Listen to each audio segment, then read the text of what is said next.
Good morning, good morning, good morning. My name is Coach Molly and welcome to my channel. If you're new here, thank you so much for checking out this video. I really hope you get some value out of it. I also hope you subscribe and stick around and take a chance on yourself.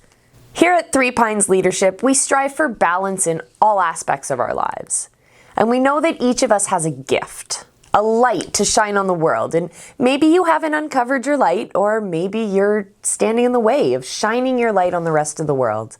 Regardless, if you want to change the world for the better and make this world a better place, this is the place for you.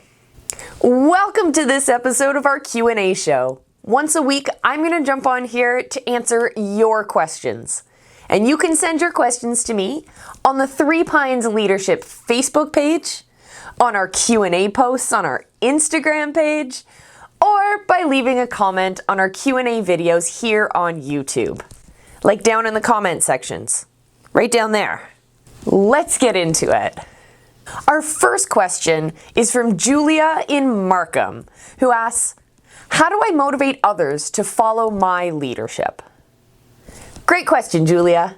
In my opinion, it takes character and courage for others to follow you. You can't just expect others to follow you if you don't give them something to follow. Write your values on your flag and walk proudly with it. Live with integrity. If you're living as an example, others will follow. Focus on your journey, and one day you'll look back and the entire village will be behind you. Be authentically you. Question 2 is from Megan in New York, who asks, how do I avoid burnout? First, realize what is wetting your wick, what's putting out your flame.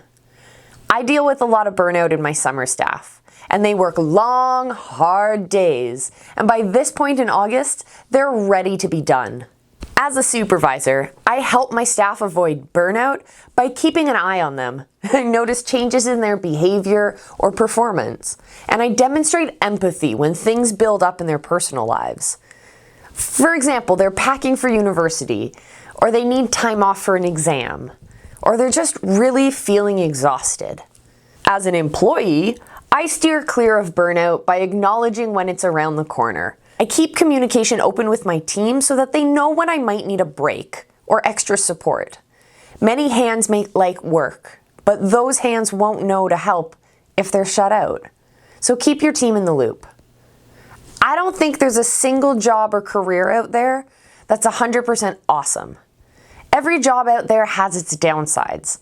And if we're focusing on the boring or icky parts of our jobs, it's much easier to burn out. Instead, I challenge you to shift your perspective. Recognize that there are bad parts in your job, but celebrate the awesome parts. It's all about mindset. Question number 3 comes from a weekend at the cottage. This question smells like a campfire and tastes like a s'more. Ben from Huntsville asks, what's a leadership fire and how do I make one? Thank you so much for the question, Ben. I'm always down for a question about fire. First off, great leaders have to have a sense of humor. My background is in the world of adventure leadership and outdoor recreation. I've lit a few fires in my day. They don't call me One Match Molly for nothing. To build a fire, you need 3 things. You need air, fuel, and a spark. I think it's the same with leadership.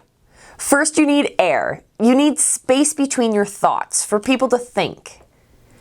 You need trust, or else you'll smother the fire.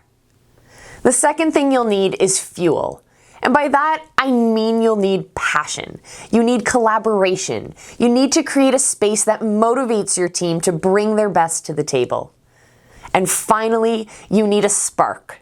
This can be the hardest or the easiest part. Great leaders are able to ignite the passion in others. And when your whole team is ignited, your fire grows stronger and for much longer. But just like a campfire, you must ensure that your leadership fire is tended to. You need to bring in fresh logs. You need new ideas. You need to be mindful of rogue sparks that might start a forest fire and just ruin everything.